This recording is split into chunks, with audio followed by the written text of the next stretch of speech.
दाग। हमें मालूम है कि ढलान में एक वाहन फिसल जाता है, लेकिन क्या ये वास्तव में दूसरी तरफ बढ़ सकती है?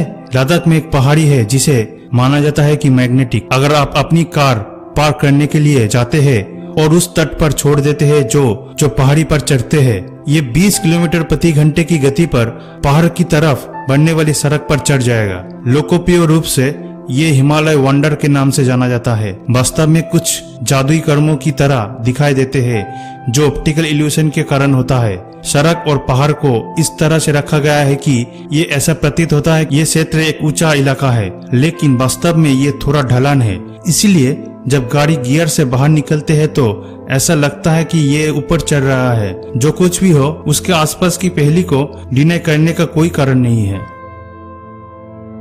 Number 9, hanging pillar, Lepakshi, Andhra Pradesh. दक्षिणी आंध्र प्रदेश के अनंतपुर जिले में स्थित लेपाक्षी का हैंगिंग पिलर वास्तव में एक रहस्य है। विजयनगर की स्टाइल में 16वीं सदी के पत्थर से बनी ये मंदिर निर्मित है। आप वास्तव में कपड़े या कागज के मध्य भाग का एक टुकड़ा स्वैप कर सकते हैं जो जमीन और पिलर को अलग करती है। As a matter of fact, एक क्यूरियस ब्रिटिश इंजीनियर ने इसके सपोर्ट के रहस्य को समझने की कोशिश की, जिसके परिणाम स्वरूप इस प्रक्रिया में थोड़ा सा उखड़ गया। कुछ लोग मानते हैं कि पिलर पर पूरे परिसर खड़ा है।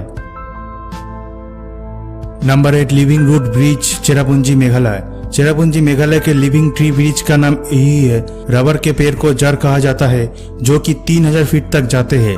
और यदि आप सोच रहे हैं कि पृथ्वी पर ये कैसे बने, तो उन्होंने इस तरह से घुमावदार जड़े ढलानों के साथ अपना रास्ता बना लिया, जैसे कि नदी के किनारे ऊंची क्षेत्रों में पेड़ों से चिपके रहते हैं। वे अपनी जड़ों को नदी के किनारे तक भेजते हैं। ये कहा जाता है कि मानव ने नदियों के बीच एक प्राकृतिक पुल के रूप में सहायता करने के लिए उन्हें ये आकार दिया गया है।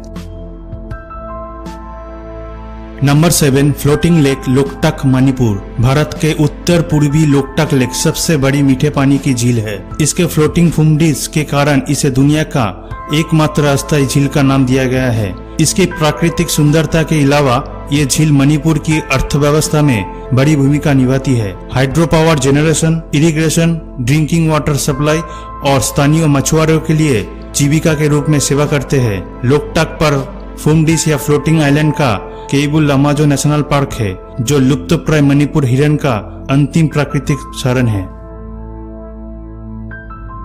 नंबर 6, ग्रेविटी डिफेंस पैलेस, बड़ा इमामबाड़ा, लखनऊ। यह स्थापत्य 18वीं सदी की है। नवाब असफ उद्दौला ने इस अद्भुत मिश्रण को यूरोप और अरबी वास्तुकला को एकदम सही सद्भाव में बनाया है। सेंट्रल हॉल 50 मीटर लंबा है और लगभग 3 मंजिला ऊंची किसी भी पिलर या बीम के सपोर्ट के बिना खड़ी है। मेन हॉल भूल भुलैया की वास्तुकला या 1000 से अधिक सीढ़ियों के लिए जाना जाता है। इमामबाड़ा परिसर में भरपूर उद्यान, शानदार मस्जिद और बावड़ी है। Number 5, land of black magic, Mayong, Assam. Mayong के रहस्य का एक ढेर जो कि काले जादू की भूमि के रूप में जाना जाता है। पवित्रा वाइल्ड लाइफ सेंचुरी के निकट गुवाहाटी शहर से 40 किलोमीटर दूर एक गांव है। ये लोकप्रिय माना जाता है कि मायोंग सांस्कृतिक शब्द से भ्रम के लिए माया का नाम आता है। जानवरों में परिवर्तित होने वाले और पतली हवा में गायब होने वाले मनुष्यों को कई कहानियां मायोंग से जुड़ी हुई है। जाति और जादू पारंपरिक रूप से प्रचलित थे और पीढ़ियों से गुजरते थे। आयुर्वेद और काला जादू के कई प्राचीन अवशेष अब मायोंग सेंट्रल संग्रहशाला में संरक्षित है। नंबर 4, द एबंडोनेड विलेज, कुलधारा, राजस्थान। लगभग 200 साल पहले कुलधारा में 1500 से अधिक पलीबल ब्राह्मणों का घर था, जो ऐसी समुदाय के वंश थे जहां 5 से ज्यादा सदियों से यहाँ रहते थे। हालांकि एक दिन 85 गांव के निवासियों सहित पूरी आबादी भाग गए रातों रात। लोककथाओं के अनुसार कुलधारा के लोग न केवल गांव को छोड़ दिए थे, बल्कि इसके बजाय उन्होंने इसे किसी श्राप के साथ छोड़ दिया, किसी भविष्य के बस्तियों को मना कर दिया। आज यह जो कुछ भी बचा है वो कुछ इमारतें, एक पुराने मंदिर और अफवाहें है जो अचानक निकासी की व्याख्या करने की कोशिश करती है। Number 3, twins town, Kodinhi, Kerala. Kerala में मल्लपुरम जिले में स्थित ये छोटा गांव लगभग 2000 परिवारों के लिए निवास है। ये असामान्य बात है कि इन परिवारों ने करीब 220 जुड़वा बच्चों का जन्म दिया है। एक आंकड़ों के मुताबिक कोधिनी में पैदा हुए जुड़वा बच्चों की औसत संख्या लगभग 6 गुना है। डॉक्टर कृष्ण श्री बिजू, जो एक स्थानीय डॉक्टर है और इस जुड़वा के रहस्यों को समझने की कोशिश कर रहे हैं, ये मानते हैं कि गांव की भोजन की आदत एक कारण हो सकता है। कई रिसर्चर्स ने परिणाम प्राप्त करने की कोशिश की है, लेकिन कोई भी सफल नहीं हुआ है। नंबर 2, मास बर्ड सुसाइड, झटिंगा, असम। असम में एक छोटे से गांव झटिंगा में सब कुछ है जो आप एक पीसफुल हॉलिडे डेस्टिनेशन में उम्मीद कर सकते हैं। हालांकि इसके हरे भरे हरियाली और पहाड़ों की पृष्ठभूमि के बजाय झटिंगा एक रहस्यमय घटना से प्रसिद्ध है, जो हर साल मानसून के अंत के महीने के दौरान होता है। सूर्यास्त के ठीक बाद जब लोग रात के लिए तैयारी में व्यस्त है, तब सैकड़ों प्रवासी पक्षियों ने आत्महत्या कर देते हैं। ये अक्सर होता है, कोई आश्चर्य की बात नहीं है।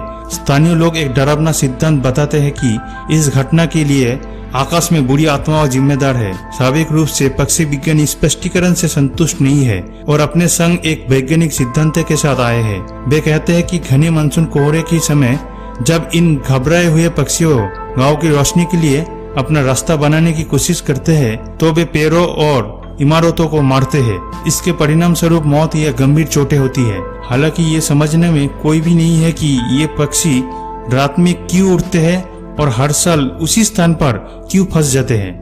Number 1, the skeleton lake, Roopkund, Uttarakhand. हर साल रूपकुंड में बर्फ पिघलता है।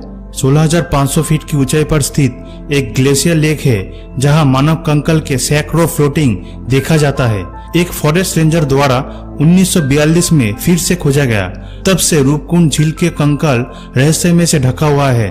फॉरेंसिक और रेडियो कार्बन परीक्षणों का मानना है कि लाश लगभग 1200 साल पुरानी है। कोई भी ये नहीं जानता कि ये लोग कौन थे, हिमालय के ऐसे क्षेत्र में क्या कर रहे थे। लोक कथाओं के अनुसार कंकाल का अवशेष कनौज के राजा जस धवल की गर्भवती पत्नी और सैकड़ों नौकर है, जो एक तीर्थ यात्रा पर नंदा देवी मंदिर की तरफ जा रहे थे। हालांकि इससे पहले कि वे अपने गंतव्य तक पहुंच सके, लेकिन एक भयानक बर्फीले तूफान में फंस गए। छुपने के लिए किसी भी स्थान को खोजने में असमर्थ रहे और पूरे लोग झील के पास मारे गए।